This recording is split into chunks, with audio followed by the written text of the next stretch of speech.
بسم الله الرحمن الرحيم.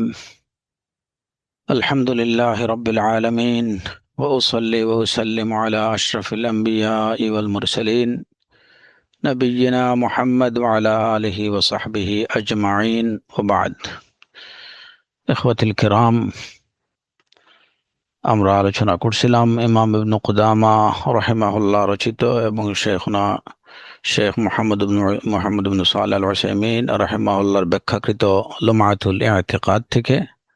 আমাদের আলোচনার বিষয়বস্তু ছিল খুলাফায়ে রাশিদিন সম্পর্কে, এবং আমরা সর্বশেষ ইসলামের তৃতীয় খলিফা উসমান ইবনে আফফান রাদিয়াল্লাহু আনহু সম্পর্কে আলোচনা করেছিলাম, এবং তিনি তার যে মুসলিম উম্মার প্রতি তার যে বিশেষ অবদান, কোরআনে কারীমকে একত্রিত করা এবং সেগুলোকে কপি করানো,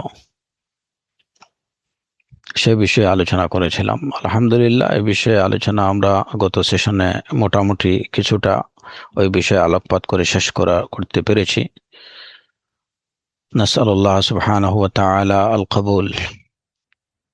আজকে আমাদের আলোচনার বিষয়ে দুইটা বিষয়। প্রথমত, উসমান ইবনে আফফান রাদিয়াল্লাহু আনহু সম্পর্কে সামান্য কিছু কথা বলে ওই পাঠটা শেষ করব ইনশাআল্লাহ, এবং দ্বিতীয় পর্যায়ে ইসলামের চতুর্থ খলিফা আলী ইবনে আবি তালিব রাদিয়াল্লাহু আনহু সম্পর্কে আমরা কিছুটা আলোকপাত করার চেষ্টা করব। আসআলুল্লাহ সুবহানাহু ওয়া তাআলা আত-তাওফীক ওয়াস সাদাদ। আমরা উসমান ইবনে আফফান রাদিয়াল্লাহু আনহু সম্পর্কে ইতিমধ্যে মোটামুটি বেশ কিছু আলোচনা করেছি। দুই একটা বিষয় হয়তো এগুলো আলোচনার মধ্যে চলে আসছে, তারপরেও আবার পুনরায় সবার যাতে স্মরণ থাকে সেই কারণে দুই একটি বিষয় বলা। প্রথমত, উসমান ইবনে আফফান রাদিয়াল্লাহু আনহু তিনি খলিফা হিসাবে নিয়োজিত হয়েছিলেন 23 হিজরিতে, এবং জিলহজের 29 অথবা 30 তারিখে। সে দিনটা ছিল বেশিরভাগ মুআররিখিন বা ইতিহাস বিজ্ঞানের অভিমত অনুযায়ী সে দিনটি ছিল সোমবার।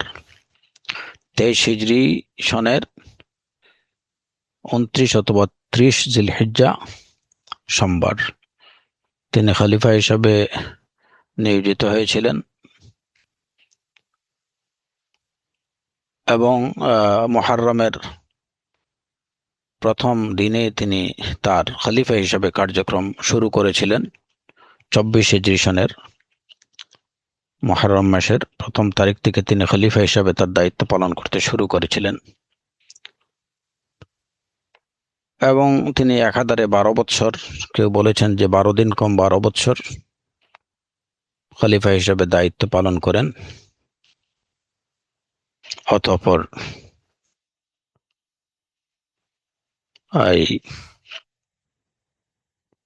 35 হিজরি সনের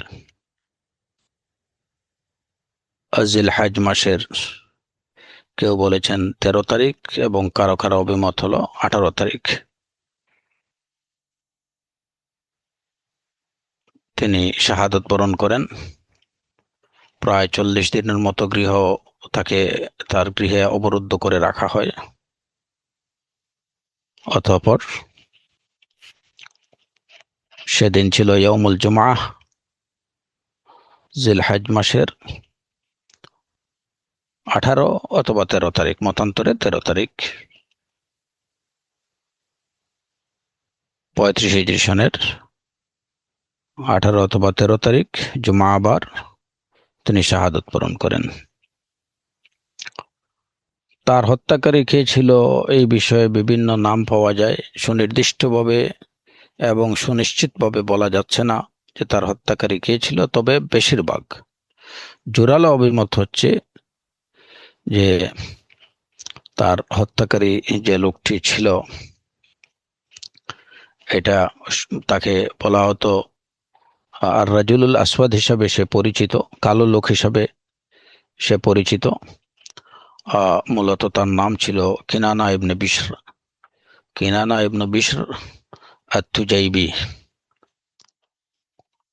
এছাড়া কেউ কেউ বলেছেন যে তার হত্যাকারীর নাম ছিল জাবালা ইবনুল আইহাম, কেউ বলেছেন সুদান ইবনু রুমান আল মুরাদি। তো আবার কেউ কেউ বলেছেন যে প্রথম আঘাত যে ব্যক্তি ওসমান ইবনে আফফান রাদিয়াল্লাহু আনহুর উপরে করেছিল সেই ছিল ওই আর রাজুলুল আসওয়াদ, কিনানা ইবনে, যার নাম ছিল কিনানা ইবনে বিশর আত-তুজাইবি, এবং তার সাথে ছিল জাবালা ইবনুল আইহাম এবং সুদান ইবনু রুমান আল মুরাদি, এই খান্নাসগুলো। ওসমান ইবনে আফফান রাদিয়াল্লাহু আনহুকে শুক্রবার তিনি শাহাদাত বরণ করেন। শনিবার রাতে তাকে বাকিয়া কবরস্থানে দাফন করা হয়, এবং যখন তিনি শাহাদাত বরণ করেন তখন তার বয়স হয়েছিল, কেউ কেউ বলেছেন 90 বছর, কেউ বলেছেন 95, কেউ বলেছেন 88, কেউ বলেছেন 82, এর মধ্যেই। তো সুনিশ্চিতভাবে বলা যাচ্ছে না যে তখন ওসমান ইবনে আফফান রাদিয়াল্লাহু আনহুর বয়স কত ছিল। তবে এই মতামতগুলোর মধ্যেই জোরালো অভিমত হচ্ছে যে তখন তার বয়স হয়েছিল 90 বছর। ওসমান ইবনে আফফান রাদিয়াল্লাহু আনহুর জানাজা কে পড়িয়েছিলেন এ বিষয়েও একাধিক মত রয়েছে। কারো কারো অভিমত হলো যে তার জানাজা পড়িয়েছেন জুবাইর ইবনুল আওয়াম রাদিয়াল্লাহু আনহু। আবার কেউ বলেছেন হাকিম ইবনে হিজাম রাদিয়াল্লাহু আনহু। আবার কারো অভিমত হলো যে তার জানাজা পড়িয়েছেন জুবাইর ইবনে মুতঈম রাদিয়াল্লাহু আনহু।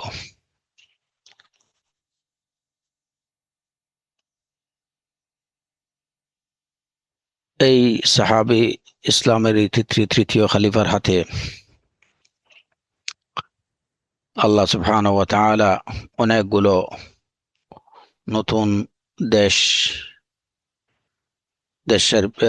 দেশ ইসলামের তার খেলাফতকালেই, শাসনকালেই মুসলমানরা বেশ কিছু নতুন নতুন দেশ বিজয় করেছিলেন। তার মধ্যে আছে আর্মেনিয়া, আজারবাইজান, জর্জিয়া এবং উত্তর আফ্রিকার কিছু কিছু প্রদেশ, খোরাসান, কারমান, সেজিস্তান, কবরস, এই সমস্ত এরিয়াগুলো তার শাসনামলে মুসলমানদের হাতে আসে, ইসলামের পতাকা তুলে আসে। এই অঞ্চলগুলো মুসলমানরা দখল করেন।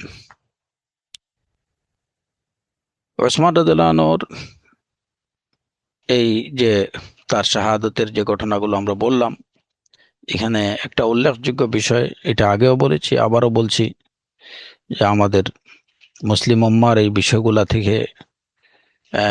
বিষয়গুলোকে আদর্শ হিসাবে, অনুকরণীয় হিসাবে গ্রহণ করা উচিত। যে যখন তাকে অবরুদ্ধ করে রাখে কিছু ফুসাকরা, তখন এক পর্যায়ে তাকে সাহায্যের জন্য এগিয়ে আসেন 700-র অধিক সাহাবায়ে কেরাম, যাদের মধ্যে আলী রাদিয়াল্লাহু আনহুর 2 ছেলে হাসান হুসাইন রাদিয়াল্লাহু আনহুমাও ছিলেন, আবু হুরায়রা রাদিয়াল্লাহু আনহু ছিলেন, আব্দুল্লাহ ইবনে জুবাইর ছিলেন, আব্দুল্লাহ ইবনে উমর ইবনুল খাত্তাব ছিলেন, জুবাইর ইবনুল আওয়াম রাদিয়াল্লাহু আনহু ছিলেন। তো এরকম বিশিষ্ট সাহাবায়ে কেরামের প্রায় 700-র অধিক সাহাবায়ে কেরাম তাকে সাহায্যের জন্য এবং তার পক্ষ অবলম্বন করে অবরুদ্ধকারীদের বিরুদ্ধে, অবরুদ্ধকারীদের কে প্রতিহত করার জন্য এগিয়ে আসেন। কিন্তু ওসমান ইবনে আফফান রাদিয়াল্লাহু আনহু তিনি তাদেরকে ওদের মোকাবেলা করতে নিষেধ করেন। কারণ তিনি দেখছেন বা তিনি বুঝতে পারছিলেন যে এদেরকে প্রতিহত করতে গেলে অবশ্যই দুই পক্ষে অনেক লোক হতাহত হবেন। তো তিনি চাননি যে তার নিজের জন্য অন্য কোনো মুসলমানের প্রাণ যাক, যে কারণে অত্যন্ত কঠোরভাবে তিনি তার অধীনস্থ যারা ছিলেন তাদেরকে এবং অন্যান্য সাহাবায়ে কেরামদেরকে সবাইকে, তার পরিবারের লোকজনদেরকে, আত্মীয় স্বজনদেরকেও খুব কঠোরভাবে বারণ করেছিলেন যে সাবধান, তোমরা অস্ত্র হাতে নেবা না। আমি চাই না যে আমার কারণে কোনো মুসলমানের রক্ত প্রবাহিত হোক। এই ছিল ইসলামের তৃতীয় খলিফা ওসমান ইবনে আফফান রাদিয়াল্লাহু আনহুর আদর্শ, যে নিজের স্বার্থ রক্ষার জন্য মুসলমানের রক্ত প্রবাহিত হোক, মুসলমানদের মধ্যে ফাসাদ সৃষ্টি হোক, এটা কখনো একজন ইসলামী ব্যক্তিত্ব যারা ইসলাম এবং মুসলমানকে ভালোবাসেন প্রাণ ভরে, তারা কখনো এটা চাইতে পারেন না। নিজের প্রাণ বিসর্জন দিতে পারেন আল্লাহর রাস্তায়, কিন্তু তারা অন্য কোনো মুসলমানের ক্ষতি হোক সেটা কোনো অবস্থাতেই বরদাস্ত করতে পারেন না। ওসমান ইবনে আফফান রাদিয়াল্লাহু আনহু চাইলে, এবং তিনি তখন একদম বৈধ খলিফাতুল মুসলিমিন ছিলেন, তিনি নির্দেশ দিলে অবশ্যই মদিনার যত সাহাবায়ে কেরামরা ছিলেন মক্কা থেকেও তারা এগিয়ে আসতেন, চতুর্দিক থেকে তার সাহায্যের জন্য এগিয়ে আসতেন। এই যে গোটা কিছু ফাসিক ফাজির যারা তাকে অবরুদ্ধ করে রাখছিল, এদেরকে প্রতিহত করা খুব কঠিন কোনো কাজ ছিল না। কিন্তু তারপরেও তিনি যখন দেখলেন যে যখন দুই পক্ষের সংঘর্ষ শুরু হবে তখন উভয় পক্ষে যথেষ্ট হতাহত হবে, এবং যেটা তিনি পছন্দ করেননি। আর সর্বোপরি তিনি এই বিষয়ে নিশ্চিত ছিলেন যে যেহেতু রাসূলুল্লাহ সাল্লাল্লাহু আলাইহি ওয়াসাল্লাম বলেছেন, তাকে শহীদ হিসাবে উল্লেখ করেছেন, সুতরাং শাহাদাত তার জন্য অনিবার্য ছিল।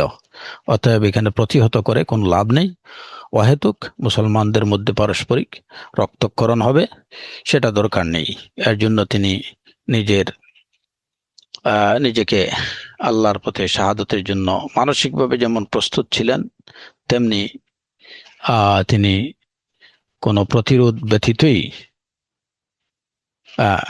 নিজেকে অনেকটা আল্লাহর ইচ্ছার কাছে আত্মসমর্পণ করেন তিনি, এবং ওসমান ইবনে আফফান রাদিয়াল্লাহু আনহু শাহাদাত বরণ করেন।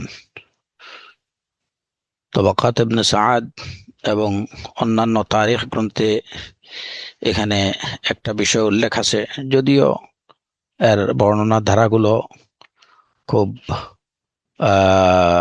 বিশুদ্ধ না, তারপরেও মুআররিখিনদের কাছে, ওই ইতিহাসবিদগণের কাছে এটা যথেষ্ট সমাদৃত এবং মানে খুব সুপ্রসিদ্ধ একটা ঘটনা, যে ওসমান ইবনে আফফান রাদিয়াল্লাহু আনহু তাকে হত্যার কিছুক্ষণ আগে কিছু সময়ের জন্য তার চোখ বন্ধ হয়ে আসছিল, মানে তিনি কিছুটা ঘুমিয়ে পড়েছিলেন। ওই সময় তিনি স্বপ্নে দেখেন যে রাসূলুল্লাহ সাল্লাল্লাহু আলাইহি ওয়াসাল্লাম আসছেন এবং তার সাথে আবু বকর এবং ওমর রাদিয়াল্লাহু আনহু। তো ওসমান ইবনে আফফান রাদিয়াল্লাহু আনহু তিনি রাসূল সাল্লাল্লাহু আলাইহি ওয়াসাল্লামকে বলতে শুনলেন, রাসূল সাল্লাল্লাহু আলাইহি ওয়াসাল্লাম তাকে বলছেন যে ওসমান, তুমি চলে এসো, আজকে আমাদের সাথে আমাদের এখানে এসে তুমি ইফতার করবা।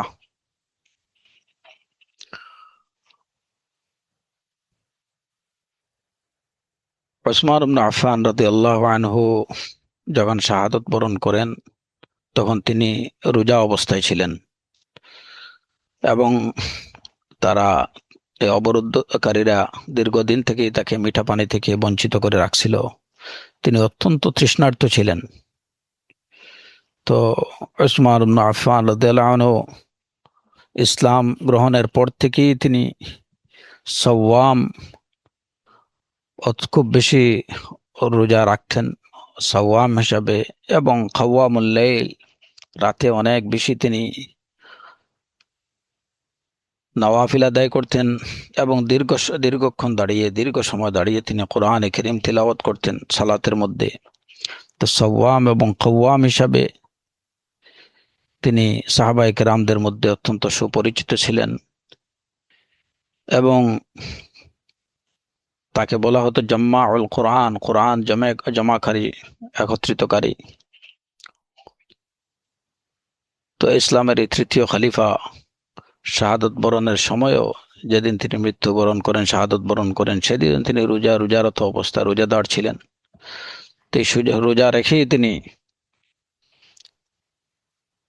দুনিয়া থেকে শেষ নিঃশ্বাস ত্যাগ করে তার রবের সাক্ষাতে চলে যান। রাদিয়াল্লাহু আনহু ওয়া রাদু আন।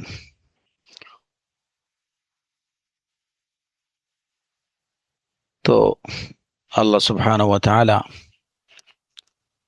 আমাদেরকে জীবনের সর্বক্ষেত্রেই রাসূলুল্লাহ সাল্লাল্লাহু আলাইহি ওয়াসাল্লাম এবং খুলাফায়ে রাশিদিনের আদর্শ অনুসরণ করার তৌফিক দান করুন।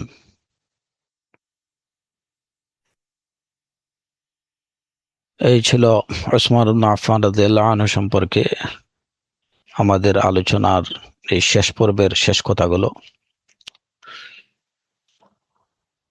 ইমাম ইবনে কুদামা রাহিমাহুল্লাহ তার লুমায়াতুল ইতিকাদে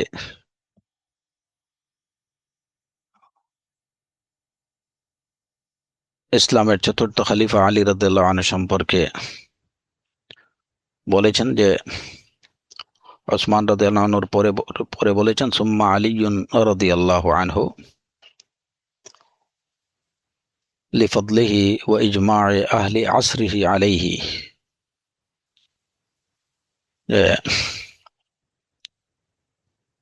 22 নম্বর পয়েন্টে তিনি প্রথমত বলেছিলেন যে রাসূলুল্লাহ সাল্লাল্লাহু আলাইহি ওয়াসাল্লামের উম্মত হচ্ছে সর্বশ্রেষ্ঠ উম্মত এবং তার সাহাবারা হচ্ছেন সবচেয়ে শ্রেষ্ঠ সঙ্গী বা সাথী। নবীগণের সঙ্গী সাথীদের মধ্যে রাসূল সাল্লাল্লাহু আলাইহি ওয়াসাল্লামের সঙ্গী সাথীরা বা সাহাবায়ে কেরামরা হলেন শ্রেষ্ঠ। আর এই উম্মতের মধ্যে প্রথম সর্বশ্রেষ্ঠ ব্যক্তি ছিলেন আবু বকর সিদ্দিক রাদিয়াল্লাহু আনহু, তারপরে ওমর ফারুক রাদিয়াল্লাহু আনহু, তারপরে উসমান রাদিয়াল্লাহু আনহু, তারপরে আলী আল মুরতাদা রাদিয়াল্লাহু আনহু। তো এরপরে তিনি যে খেলাফতের যোগ্য কারা ছিলেন এই বিষয়ে আলোচনা করতে গিয়ে ইমাম ইবনে কুদামা রাহিমাহুল্লাহ বলেছিলেন যে রাসূল সাল্লাল্লাহু আলাইহি ওয়াসাল্লামের পরে খেলাফতের সবচেয়ে বেশি হকদার ছিলেন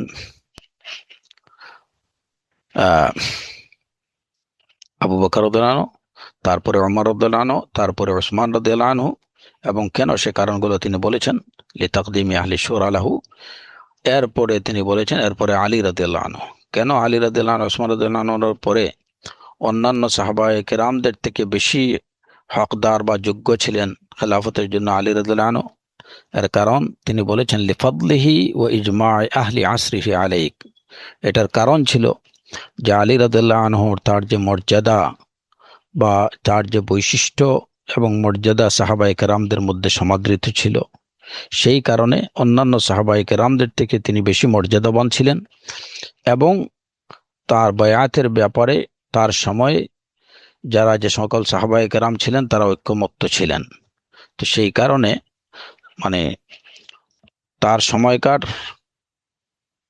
জনগণ যারা ছিলেন তাদের ঐক্যমত্য ছিল এবং তিনি অন্যদের থেকে বিশেষ মর্যাদার অধিকারী ছিলেন বলেই তিনি অন্যদের থেকে খেলাফতের বেশি হকদার ছিলেন। তো ইবনে কুদামা রাহিমাহুল্লাহর এই কথা থেকে দুটা বিষয় জানা যায় যে আলী রাদিয়াল্লাহু আনহু খেলাফতের বেশি হকদার হওয়ার পিছনে দুটো কারণের মধ্যে একটা কারণ হচ্ছে যে অন্য সাহাবাদের থেকে তিনি বেশি মর্যাদাবান ছিলেন, আর দ্বিতীয় বিষয় ছিল যে তাকে খলিফা হিসাবে সেই সময়ের লোকজন, সাধারণ জনগণ সবাই ঐক্যমত্য ছিলেন। তো সবার ঐক্যমত্যের ভিত্তিতে আর তার মর্যাদার কারণে তিনি ইসলামের চতুর্থ খলিফা হিসাবে মনোনীত হন।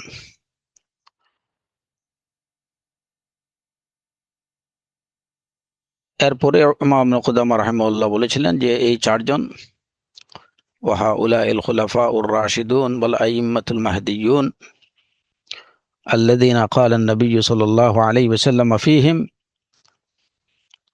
عليكم بسنتي وسنة الخلفاء الراشدين المهديين من بعدي عضوا عليها بالنواجذ যে এই খুলাফায়ে রাশিদিন আইম্মা মাহদিয়িন যাদের সম্পর্কে রাসূলুল্লাহ সাল্লাল্লাহু আলাইহি ওয়াসাল্লাম বলেছেন যে তোমাদের উপরে ওয়াজিব হলো আমার সুন্নাহকে এবং আমার পরে খুলাফায়ে রাশিদিনের সুন্নাহকে অনুসরণ করা।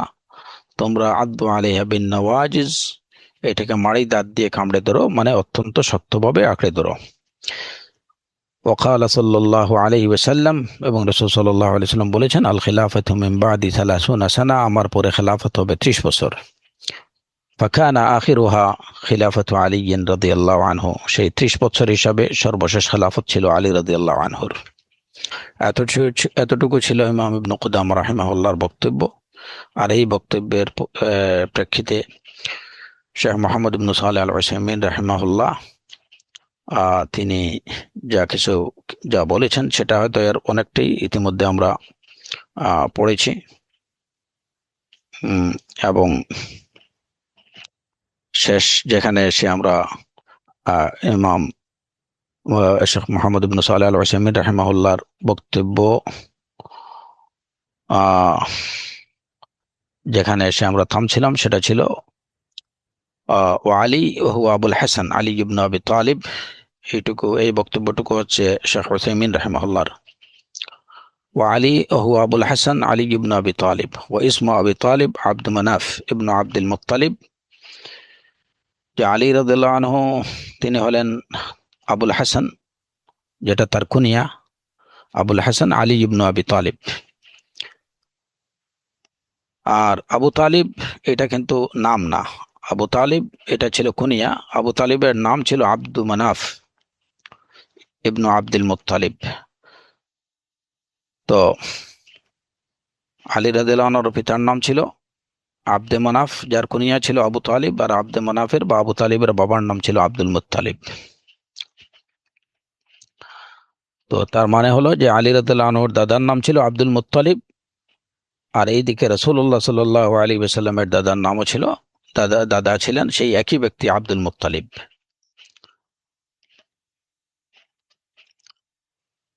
শেখ উসাইমিন রাহিমাহুল্লাহ বলছেন আউয়ালু মান আসলামা মিনাল গিলমান, যে আলী রাদিয়াল্লাহু আনহু কিশোরদের মধ্যে সর্বপ্রথম ইসলাম গ্রহণকারী ব্যক্তি ছিলেন আলী। আতাহু রাসূলুল্লাহ সাল্লাল্লাহু আলাইহি ওয়াসাল্লাম আর-রায়াতা ইয়াওমা খাইবার ফাফাতাহা আল্লাহু আলা ইয়াদাইহি।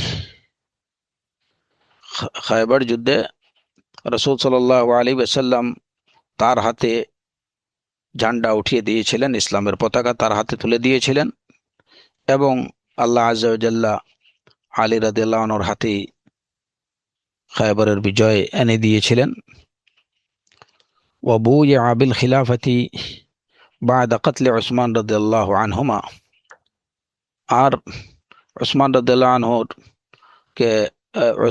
আনহুকে হত্যার পর তাকে খলিফা হিসাবে তার কাছে মুসলিমগণ বায়াত দিয়েছিলেন। ফাকানা হুয়াল খলিফাতু শারআন ইলা আন কুতিলা শাহীদান ফি রমাদান। তো যে কারণে উসমান রাদিয়াল্লাহু আনহুর পরে তিনি ছিলেন বৈধ খলিফা, এবং সেটা 40 হিজরি পর্যন্ত তিনি খেলাফতের দায়িত্ব পালন করেন। 40 হিজরিতে তিনি শাহাদাত বরণ করেন। আন 63 সানা, 63 বছর বয়সে তিনি শাহাদাত বরণ করেন। তো এই ছিল আপাতত এতটুকু শেখ মুহাম্মদ ইবনে সালেহ আল উসাইমিন রাহিমাহুল্লাহর বক্তব্য। তো এখানে ইবনে কুদামা রাহিমাহুল্লাহর বক্তব্যে দুইটা বিষয় আমরা পেলাম, যে আলী রাদিয়াল্লাহু আনহুর কাছে আলী রাদিয়াল্লাহু আনহু খলিফা নির্বাচিত হওয়ার পিছনে কারণ ছিল যে তার বিশেষ কিছু মর্যাদা, যেটা অন্যদের ছিল না, বিশেষ কিছু মর্যাদার অধিকারী ছিলেন। আর দ্বিতীয় বিষয় ছিল যে জনগণ জনগণের ঐক্যমত্য ছিল তার খলিফা হওয়ার পিছনে। সবাই ঐক্যমত্যের ভিত্তিতে তাকে খলিফা নির্বাচিত করেছিলেন। এই দুইটা পয়েন্ট, এই দুইটা বিষয়ের উপরে আমরা ইনশাআল্লাহ ক্রমাগতভাবে আলোচনা করব যে আলী রাদিয়াল্লাহু আনহুর মর্যাদা কি, এমন বিশেষ মর্যাদার অধিকারী ছিলেন, সে বিষয়গুলো সম্পর্কে আমরা কিছুটা আলোকপাত করব। আর এরপরে যে কিভাবে তিনি খলিফা নির্বাচিত হলেন বা জনগণ কিভাবে তার পক্ষে ঐক্যবদ্ধভাবে রায় দিলেন, সে বিষয়ে আমরা জানব। আর শেখ উসাইমিন রাহিমাহুল্লাহর বক্তব্য থেকে যেটুকু আমরা প্রাথমিকভাবে তিনি যেটুকু বললেন, আলী রাদিয়াল্লাহু আনহুর পরিচয় দিলেন যে তিনি কে, তার কুনিয়া কি, তার বাবার নাম কি, তার দাদার নাম কি, এবং তার বৈশিষ্ট্যের মধ্যে একটা বিশেষ বৈশিষ্ট্য তিনি দুইটা বিশেষ বৈশিষ্ট্য তিনি উল্লেখ করলেন।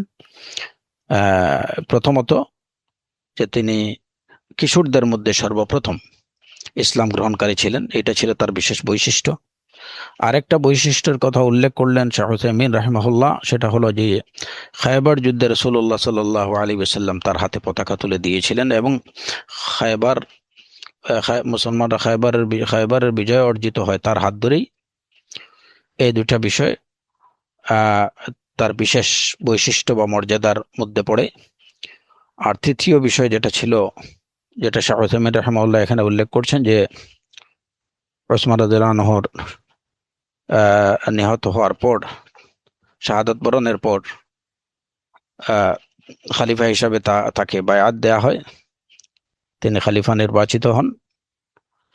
আর চতুর্থ বিষয় যে তিনি শাহাদাত বরণ করেন 40 হিজরিতে। এই চারটা বিষয়। তো এই চারটা বিষয়ের মধ্যে আসলে অনেকগুলো বিষয় আমাদের জানার দরকার, তাহলেই হয়তো আমরা আরো পরিষ্কারভাবে ইসলামের এই চতুর্থ খলিফা সম্পর্কে কিছুটা ধারণা পাব ইনশাআল্লাহ। তো সেই প্রেক্ষিতে আমরা প্রথমত আলী রাদিয়াল্লাহু আনহুর তার ব্যক্তিগত জীবন সম্পর্কে যৎসামান্য আলোচনা আমরা করবো ইনশাআল্লাহ, খুব বেশি না, কারণ এগুলা তো বিশদ বিষয় এবং আমরা তারিখ নিয়ে খুব বেশি আলোচনা করছি না।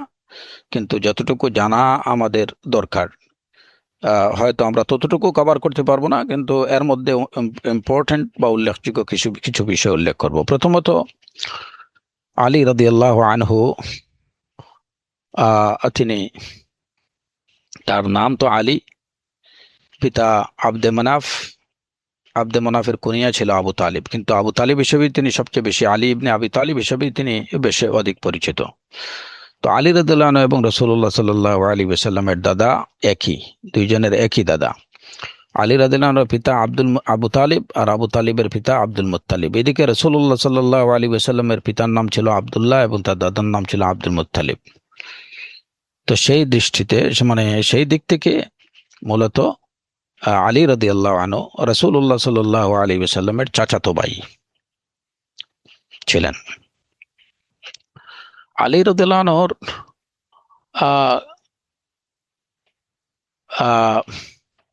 তিনটা কুনিয়া ছিল এবং তার লকবও ছিল, বেশ কিছু লকবও ছিল। তো তার যে কুনিয়া যা ছিল, কুনিয়ার মধ্যে যেমন একটা ছিল আবুল হাসান, তারপরে আরেকটা ছিল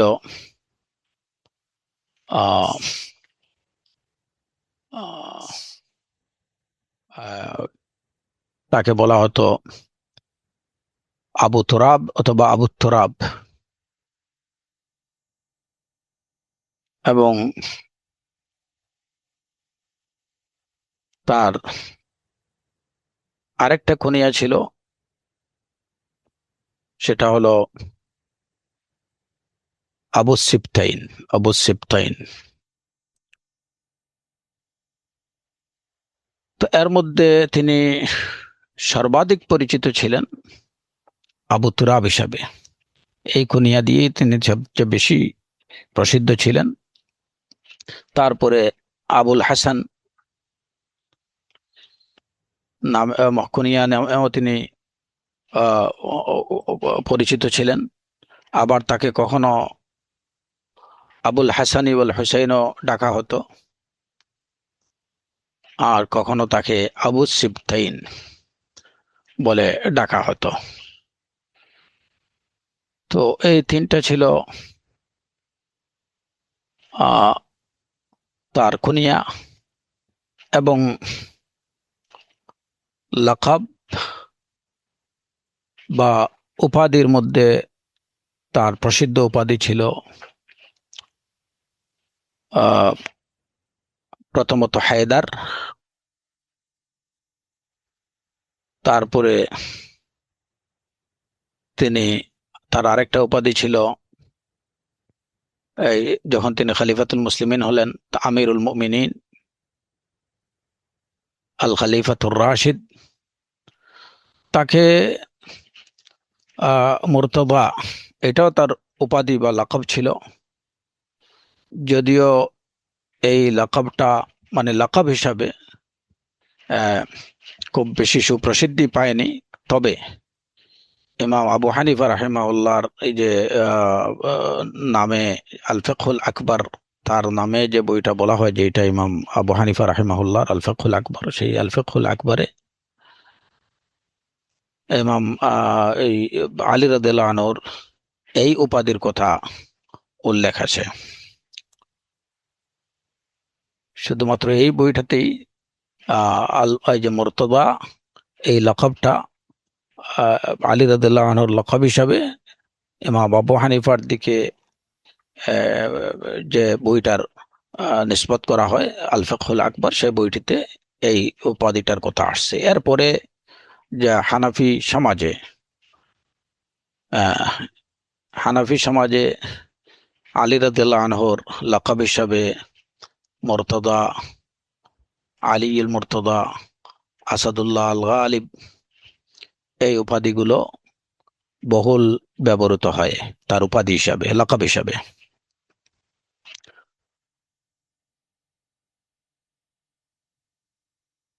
তারপরে এই এই হলো আলী রাদিয়াল্লাহু আনহুর কুনিয়া এবং লকব। তো আমরা পেলাম যে কুনিয়ার মধ্যে তিনটা তিনটা কুনিয়া: আবু তোরাব, তারপরে আবুল হাসান, তারপরে আরেকটা হলো আবু সিবতাইন। এখন প্রথমত আমাদের অনেক সময় একটা কিছু গোলমাল পেকে যায় এই জায়গাতে, যে আমরা লকব এবং কুনিয়ার মধ্যে পার্থক্য নিরূপণ করতে যেয়ে অনেকটা উলট পালট হয়ে যায়। অনেক সময় আমরা অনেকে মনে করি যে লকব এবং কুনিয়া দুইটা একই বিষয়, আবার কেউ কেউ দুইটার মধ্যে পার্থক্য করতে যেয়ে কিছুটা উলট পালট হয়ে যায়। তো এই জন্য প্রথমত জানতে হবে যে লকব কি এবং এই এই যে কুনিয়া কি। লকব, প্রথমত কুনিয়া, আপনি একটা সহজ বিষয় বলে দিই, সেটা হলো যে আপনি কুনিয়া চিনবেন কিভাবে আর লকব চিনবেন কিভাবে। কুনিয়া চিনতে হলে যদি দেখেন যে কারো নামের আগে, মূল নামের আগে আব অথবা অথবা ইবিন এইগুলা লাগানো আছে, তাহলে বুঝতে হবে যে ওই শব্দটা হচ্ছে কুনিয়া। যদি কারো মূল নামের আগে আব অথবা অথবা হতে পারে ইবিন অথবা হতে পারে আখ, এরকম কিছু যদি লাগানো থাকে, তাহলে জেনে নেবেন যে ওইটা ওই ওই ওই শব্দটা হচ্ছে তার কুনিয়া। যেমন রাসূলুল্লাহ সাল্লাল্লাহু আলাইহি ওয়াসাল্লামের কুনিয়া ছিল আবুল কাসিম। তার কুনিয়া ছিল, রাসূলুল্লাহ সাল্লাল্লাহু আলাইহি ওয়াসাল্লামের কুনিয়া ছিল আবু ইব্রাহিমও বলা হতো। কুনিয়া ব্যবহার করা হয় যে সহজভাবে কাউকে ডাকার জন্য বা কাউকে চেনার জন্য, বা কারো অনেক সময় কুনিয়া ব্যবহৃত হয় আহ, বা অনেক সময় যে বড় কাউকে নাম ধরে ডাকাটা, এটা স্বাভাবিকভাবে অনেক সময় বিব্রতকর মনে হয়, তখন তাকে তার কুনিয়া দিয়ে ডাকা হয়। তো কুনিয়া দিয়ে ডাকার এই মানে কারণগুলো হচ্ছে, একটা হচ্ছে যে ডাকতে সহজ, আর একটা হচ্ছে যে এর দ্বারা তার সম্মান বজায় থাকে এবং যিনি ডাকবেন তিনিও বিব্রত বোধ করবেন না। এটা আরবের মধ্যে বহুল প্রচলিত ছিল এই অভ্যাসটা, পুরুষ এবং নারী উভয়ের ক্ষেত্রেই সেটা ব্যবহৃত হতো। যেমন ধরেন হয়তো আবু ইব্রাহিম, আবু মুসা, আবু আহমদ, আহমদ, আহ, আবু উবাইদ, আবু শুআইব, ওয়াহাকাযা। এইগুলা হচ্ছে যে নামের আগে ব্যক্তির মূল নামের আগে আব, আখ, আহ, এই সমস্ত জিনিস লাগানো আছে। যদি দেখেন তাহলে বুঝতে হবে যে ওই পাঠটা হচ্ছে ওই ব্যক্তির কুনিয়া। তো আমরা যেমন দেখলাম যে রাসূলুল্লাহ সাল্লাল্লাহু আলাইহি ওয়াসাল্লামের নামের যে আগে এই যে আবু ইব্রাহিম বা আবুল কাসিম হিসাবে রাসূল সাল্লাল্লাহু আলাইহি সাল্লাম পরিচিত ছিলেন, এটা ছিল তার কুনিয়া। এটা যে আব অথবা হবে বা শুধু তাই না, এটা হতে পারে আগে আখ আছে, আখু, মনে করেন যে আপনি হয়তো কাউকে বললেন যে আখু রিশাদ, এটাও কুনিয়া। এই এই এই এই ব্যবহারটা আরবের মধ্যে বহুল প্রচলিত ছিল। যেমন আহ ইবনুর রুমিয়া, ইবনুল হাইসাম, আহুল খানসা, এইগুলা ছিল কুনিয়া। এখন আরেকটা মাসআলা এখানে জানা দরকার, যে যদি আপনি বলেন কাউকে, যেমন আবুল কাসিম মানে কাসিমের পিতা, বা আবু ইব্রাহিম ইব্রাহিমের বাবা, হ্যাঁ, মুসার বাবা, ওবায়দের বাবা, শুআইবের বাবা, এখন তাহলে কি প্রকৃত অর্থেই কি তাকে বাবা হতে হবে, নাকি বাবা হওয়ার আগেই তাকে কারো বাবা বলে এইভাবে কোনো কুনিয়া দিয়ে ডাকা যাবে? শরীয়তে এটা কি কিনা, পারমিজেবল কিনা? আপনি কাউকে বললেন যে অমুকের বাবা, কিন্তু আসলে তার এই নামে তার কোনো ছেলে নেই, বা এই নামে তার কোনো মেয়ে নেই, এটা এইভাবে এই ধরনের কোনো কুনিয়া দিয়ে ডাকা যাবে কিনা? প্রথম কথা হলো যে হ্যাঁ, যদি কারো ছেলে মেয়ে নাও থাকে, কিন্তু তারপরেও তাকে কারো বাবা বলে ডাকা, বা আবু আবু ফুলান, আবু বা উম্মু ফুলান বলে ডাকা যেতে পারে, এতে কোনো অসুবিধা নেই।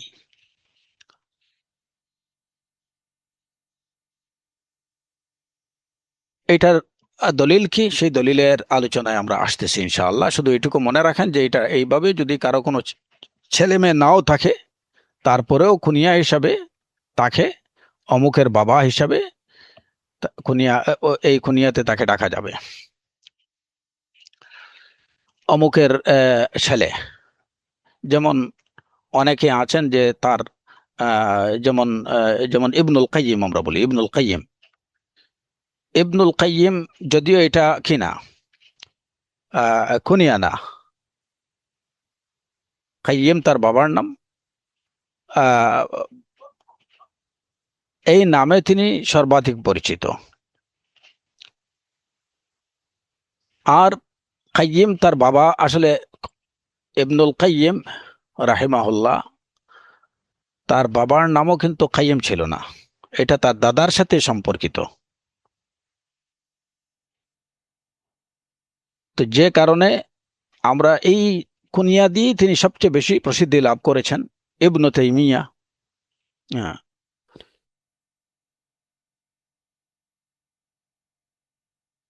আব্দুল হালিম হিসাবে তিনি যতটুকু না পরিচিত, এর থেকে বেশি ইবনু তাইমিয়া হিসেবে পরিচিত। তো যদি দেখা যায় যে ইবনের পরে যে একদম সরাসরি পিতার নাম আসছে, তাহলে তো সেটা নাম হিসাবে অমুকের ছেলে অমুকের ছেলে হিসেবে এটা কি হবে, কিন্তু এটা কুনিয়া হিসাবে এটাকে বলা যাবে, যেহেতু তার নাম উল্লেখ করা হয়নি। অমুকের ছেলে, এটা তার কুনিয়া, তার নামটা তো নিশ্চয়ই এর আগে আছে। ধরেন আব্দুল হালিম ইবনে তাইমিয়া। তো আব্দুল হালিম ইবনে তাইমিয়া যখন বলবেন শুধু, তখন এটা কি হবে, নাম হবে। কিন্তু যখন শুধু ইবনে তাইমিয়া বলবেন, তখন এটা কুনিয়া হবে। ও হাকেদা।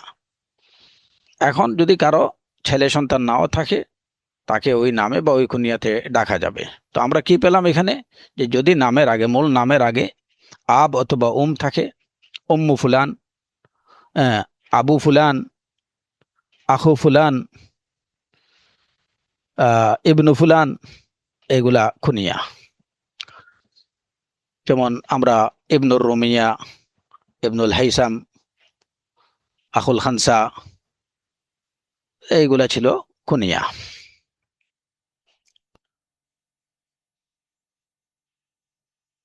তো যদি সন্তান নাও থাকে, ওই নামে ডাকা যাবে, তার মানে ফুলানের বাবা হিসেবে বলা যাবে, এটা শরীয় সম্মত, শরীয়তে এটা পারমিশন আছে। দ্বিতীয় যে শব্দটা লকব, এখন লকব কাকে বলে? লকব হলো যে নামের, ওইটা তার যে ব্যক্তির, ওইটা লকবটা ব্যক্তির মূল নাম না। ওইটা হচ্ছে যে তিনি, তার মধ্যে অর্জিত যে একটা গুণ, তার মধ্যে অর্জিত একটা বিশেষ গুণের প্রতি উল্লেখ যেটা হয়, যে শব্দ দ্বারা হয়, ওইটা হচ্ছে কি লাকাব।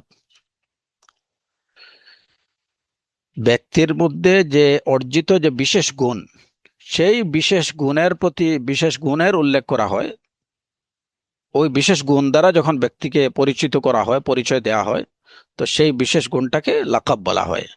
যেমন ধরেন রাসূলুল্লাহ সাল্লাল্লাহু আলাইহি ওয়াসাল্লামের লকব ছিল আল আমিন। আল আমিন, এই যে আমানতদারি, এটা আল্লাহ আযজা ওয়া জাল্লা প্রদত্ত, তার মধ্যে একটা বিশেষ গুণ ছিল, যে গুণের দ্বারা তিনি তার সমাজের মধ্যে সবার কাছে সুপরিচিত ছিলেন। আস-সাদিক, সত্যবাদী, আস-সাদিকুল আমিন, সত্যবাদী, এটা একটা বিশেষ গুণ। যেমন আবু বকর সিদ্দিক রাদিয়াল্লাহু আনহু, তার উপাধি কি? তার লকব হচ্ছে আস-সিদ্দিক। এটা, এই যে সত্যবাদিতার যে গুণ তিনি অর্জন করেছিলেন, ওইটা দ্বারা তিনি সুপ্রসিদ্ধ ছিলেন, তাকে বলা হতো সিদ্দিক। ওমর রাদিয়াল্লাহু আনহুর লকব ছিল আল ফারুক। সত্য এবং বাতিল, হক এবং বাতিলের মধ্যে তিনি একদম ফয়সালা করে দিতেন, সে কারণে তাকে ফারুক বলা হতো। তো এরপরে এরকম, তো আলী রাদিয়াল্লাহু আনহুর লকব ছিল, অন্যতম একটা লকব ছিল হায়দার। হায়দার মানে কি? বীর, সুপুরুষ, বীর পুরুষ, হায়দার। তো এই যে বীরত্ব, এই গুণের অধিকারী ছিলেন তিনি, যে কারণে তাকে হায়দার বলে ডাকা হতো। এটা ছিল তার লকব, এটা তার নাম না। তো গুণ, লকব এবং কুনিয়ার মধ্যে পার্থক্য এটুকু, যে লকব এটা একটা অর্জিত গুণ, যে গুণ দিয়ে ব্যক্তির পরিচয় দেয়া হয়। আর কুনিয়া হচ্ছে যে মা, বাবা, ভাই, অথবা ছেলে, এরকম কোন শব্দের উল্লেখ করে ব্যক্তির পরিচয় যখন দেয়া হয়, সেটা হচ্ছে কুনিয়া। আমাদের আহ, যে বিষয়টা দলিল দরকার ছিল, যে আলী রাদিয়াল্লাহু আনহুর একটা লকব ছিল, এবং সবচেয়ে সুপ্রসিদ্ধ লকব যেটা আবু তুরাব অথবা আবু তুরাব। সহিহ বুখারীর রওয়ায়াতে এটা আবু তুরাব বলা হয়েছে, সহিহ মুসলিমের রওয়ায়াতে আবু তুরাব উল্লেখ হয়েছে। তা আলা কুল্লি হাল, এখানে আরেকটা বিষয়, যেমন কোরআনে কারিমে এটা বলে রাখি, সে তো পরে ভুলে যাব। লকব প্রসঙ্গে যখন আলোচনা আসলো, আমরা জানলাম যে লকব হচ্ছে কোনো বিশেষ গুণ। ব্যক্তি যখন কোনো বিশেষ গুণে গুণান্বিত হন, ওই গুণের দ্বারা তাকে পরিচয় করা, সেটা হচ্ছে লকব, তার লকবের উল্লেখ করা। কোরআনে কারিমে আল্লাহ আযজা ওয়া জাল্লা বলছেন, ওয়ালা তানাবাজু বিল আলকাব বিইসাল ইসমুল ফুসুক বা'দাল ঈমান, লা ওয়ালা তানাবাজু বিল আলকাব, যে তোমরা লকব দিয়ে, উপাধি দিয়ে কাউকে দেখো না, ওয়ালা তানাবাজু বিল আলকাব। তো এখানে ওয়ালা থানা লাকাব দিয়ে কাউকে দেখো না, আসলে ওয়ালা তানাবাজু বিল আলকাবের অর্থ না, এটা হচ্ছে একটা ডালা অর্থ মূলত। যদি আমরা এই ডালা অর্থটা নেই যে লাকাব দিয়ে কাউকে দেখো না, তাহলে তো এই যে ধরেন আপনার সিদ্দিক রাদিয়াল্লাহু আনহুকে সিদ্দিক বলা যাবে না, ওমর রাদিয়াল্লাহু আনহুকে ফারুক বলা যাবে না, আহ, তো কারো উপাধি দিয়ে রাখা যাবে না। কিন্তু কোরআনে কারিমে আল্লাহ আযজা ওয়া জাল্লা যে বিষয়টা নিষেধ করছেন সেটা হচ্ছে তানাবাজ। তানাবুজ হচ্ছে যে কাউকে এমন কোনো উপাধি দিয়ে ডাকা, যে উপাধি দিয়ে ডাকলে পরে সে, যে উপাধি দিয়ে ডাকাটা সে অপছন্দ করে, কিংবা যে উপাধি দিয়ে ডাকলে পরে সে এটাকে মানে রাগান্বিত হয়, এরকম কোনো উপাধি দিয়ে তোমরা পরস্পর একে অপরকে দেখো না। ওয়ালা তানাবাজু বিল আলকাব। সুতরাং আপনি যখন কাউকে আম, আহ, কোনো উপাধি দিয়ে, এমন কোনো উপাধি দিয়ে ডাকবেন যেটা সে অপছন্দ করে, কিংবা যেটা সে শুনলে পরে রাগান্বিত হয়, এরকম কোনো উপাধি দিয়ে কাউকে ডাকা এটা কি হারাম। ওয়ালা তানাবাজু বিল আলকাব বিসাল ইসমুল ফুসুক বাদাল ঈমান। এবং এটা ফাসিকি কাজ, এটা করা যাবে না। সুতরাং কাউকে যখন আপনি কোনো উপাধি দেবেন, এমন কোনো উপাধি দেবেন না যেটা সে অপছন্দ করে, কিংবা যেটা শুনলে পরে সে রাগান্বিত হবে, এটা করা যাবে না। এটা যদিও আমাদের মুসলমান সমাজে এটা দুঃখজনক হলেও সত্য, যে আমরা অনেক সময় মানুষের নাম বিকৃত করি, কাউকে এমন বাজে কিছু উপাধি দিয়ে ডাকি যেটা আসলে সমীচীন না, মুসলিম হিসাবে সমীচীন না। আপনি কারো সমালোচনা করেন বা কারো কোনো বিষয় যদি আপনি তুলে ধরতে হয় সেটা ধরেন, কিন্তু তাকে আপনি এমন কোনো উপাধি দিতে যাবেন না যেটা সে পছন্দ করবে না, কিংবা যেটা শুনে সে রাগান্বিত হয়। ওয়ালা তানাবাজু বিল আলকাব, আল্লাহ আযজা ওয়া জাল্লা কোরআনে কারিমে এই বিষয়টা নিষিদ্ধ করে দিয়েছেন। তো এখন যে বিষয়টা রইল যে কনিয়া যদি ছেলে মেয়ে না থাকে, তাহলে কি তাকে ধরেন ওই নামে ডাকা যাবে? ধরেন একটা লোক, তার ছেলে মেয়ে হয়নি এখনো, তিনি ছেলে মেয়ে তার কোনো ছেলে মেয়ে নেই, এখন তাকে ধরেন বললেন যে আবু আব্দুল্লাহ বলে ডাকা যাবে কিনা, বা এরকম আবু আব্দুল্লাহ বলেন, বা অন্য কিছু এরকম কোনো কুনিয়া দিয়ে ডাকা যাবে কিনা? হ্যাঁ, ডাকা যাবে। যদি তার ছেলে মেয়ে নাও থাকে, এটা জায়েজ। কিংবা এমন কোনো কুনিয়া দিয়ে তাকে তাকে ডাকা যাবে, শুধু ছেলে মেয়ে না, ছেলে মেয়ে ছাড়াও এমন কোনো কুনিয়া দেয়া দিয়ে ডাকা যেতে পারে যেটা সে অপছন্দ করবে না, এরকম। বা যদি এটা বাস্তব ভিত্তিক নাও হয়, হ্যাঁ, যেমন আপনি একজনকে ডাকলেন যে আবু তাহের, পাখির বাবা। তো একটা লোক ধরেন পাখি লালন পালন করেন, উনি পাখি খুব পছন্দ করেন, আপনি তাকে আবু তাহের ডাকলেন, ডাকতে পারেন, এতে কোনো অসুবিধা নেই। এখানে এই ফতোয়া জারি করা যাবে না যে একটা লোককে মানে মিছামিছি তাকে পাখির বাবা বানিয়ে দেয়া হয়েছে। যদি তাই হয়, তাহলে রাসূলুল্লাহ সাল্লাল্লাহু আলাইহি ওয়াসাল্লাম যে আবু হুরায়রা, আমরা অনেকে আবু হুরায়রার নামই জানি না, আবু হুরায়রা হিসেবেই তিনি সবচেয়ে বেশি পরিচিত, তো এটা তো আসলে তার কুনিয়া। অনুরূপভাবে আলী রাদিয়াল্লাহু আনহুকে রাসূলুল্লাহ সাল্লাল্লাহু আলাইহি ওয়াসাল্লাম ওই যে কুনিয়া দিলেন আবু তুরাব, এবং এই যে আবু তুরাব এই উপাধিতে তিনি ভূষিত হলেন। আলী রাদিয়াল্লাহু বলেন যে আমার কাছে এই কুনিয়াটা সবচেয়ে বেশি পছন্দ, রাসূলুল্লাহ সাল্লাল্লাহু আলাইহি ওয়াসাল্লামের দেয়া এই কুনিয়াটা আমার কাছে সবচেয়ে বেশি পছন্দ। আবুল হাসান, আবুল হুসাইন, আবু সিবতাইন, এই সব কুনিয়া থেকে আমার কাছে রাসূল সাল্লাল্লাহু আলাইহি ওয়াসাল্লাম আমাকে এই যে কুনিয়া দিয়ে ডাকছেন আবু তুরাব, এটা আমার কাছে সবচেয়ে বেশি পছন্দনীয়। তো তিনি কখন থেকে তিনি আবু তুরাব হলেন?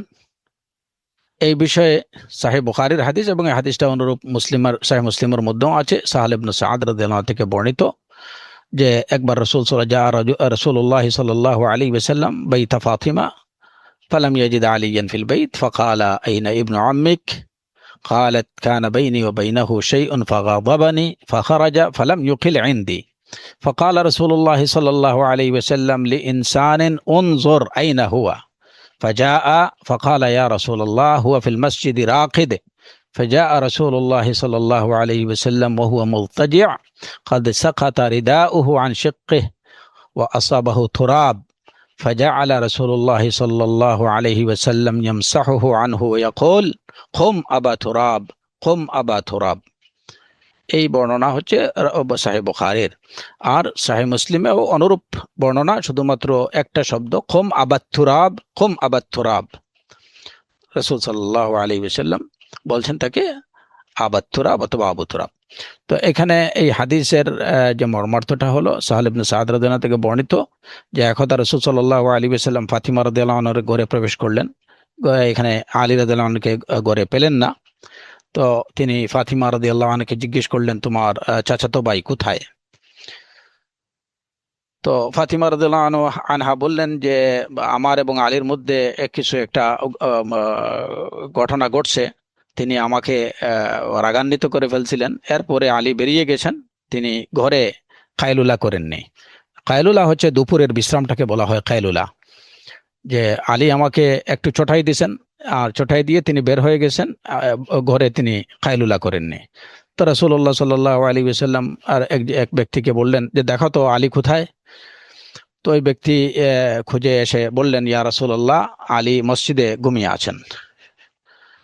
তো রাসূলুল্লাহ সাল্লাল্লাহু আলাইহি ওয়াসাল্লাম আলীকে খুঁজে মসজিদে এলেন।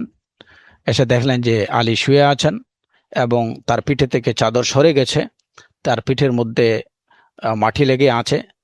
রাসূলুল্লাহ সাল্লাল্লাহু আলাইহি ওয়াসাল্লাম তার হাত দিয়ে আলী রাদিয়াল্লাহু আনহুর পিঠ থেকে মাটি ঝাড়তে ঝাড়তে বললেন, খুম আবা তুরাব, খুম আবা তুরাব, মাটির বাবা উঠো, মাটির বাবা উঠো, আবু তুরাব উঠো। তো এরপর থেকেই এই কুনিয়াটা আলী রাদিয়াল্লাহু আনহু বলে যে এটা আমার কাছে সবচেয়ে পছন্দনীয় কুনিয়া ছিল এটি। আবু তুরাব বলে যখন কেউ ডাকতো আমাকে, আমি এটা পছন্দ করতাম। তো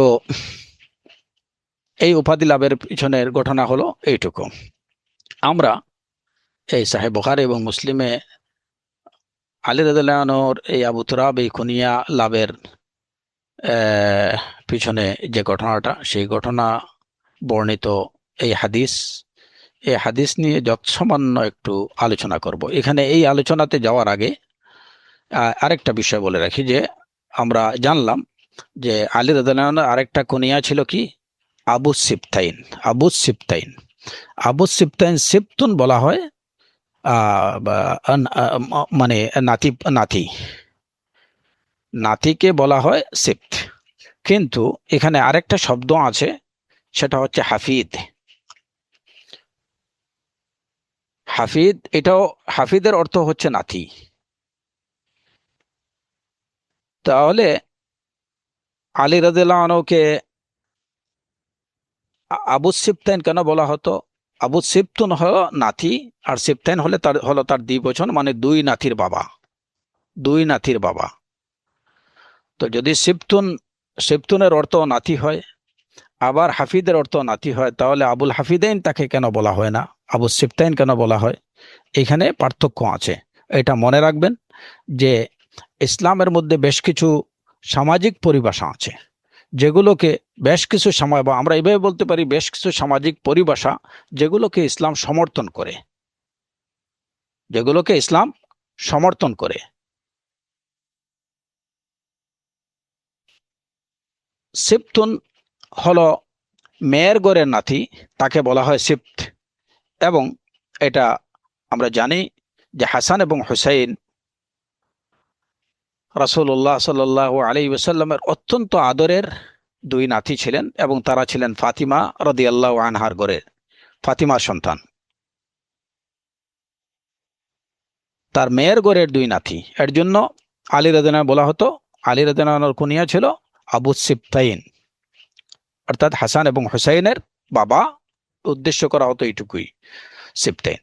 আর হাফিদ বলা হয়, তাহলে আমরা পেলাম যে সিবতুন বলা হয় মেয়ের ঘরের নাতিকে, আর হাফিদ বলা হয় ছেলের ঘরের নাতিকে। এই পার্থক্যটুকু।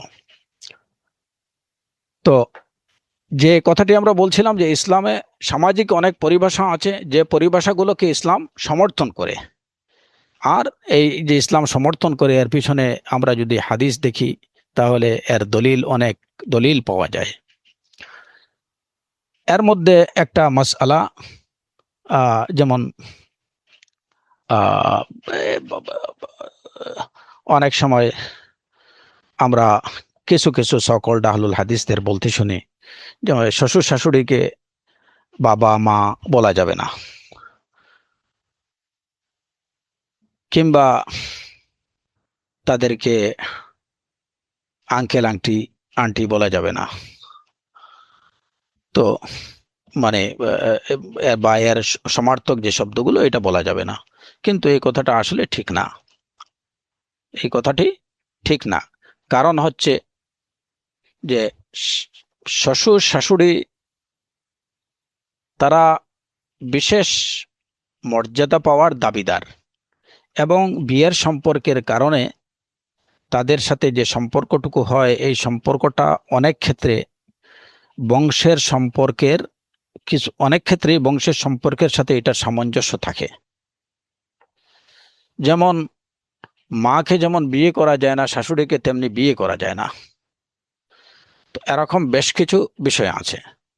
তো সেই দৃষ্টিকোণ থেকে বিয়ের সম্পর্কের সাথে নসবের সম্পর্ক বা বংশগত সম্পর্কের একটা অনেক ক্ষেত্রে অনেক সাদৃশ্য বা সামঞ্জস্য রয়েছে। এখন অনেক সমাজে শ্বশুর শাশুড়িকে বাবা মা বলা হয়, এটা যে প্রকৃত অর্থেই তারা বাবা মা বংশগত বাবা মা মতোই, সেটা না। বাবার মতো শ্রদ্ধা পাওয়ার দাবিদার বা মায়ের মতো শ্রদ্ধা পাওয়ার দাবিদার বলেই তাদেরকে বাবা মা বলা হয়।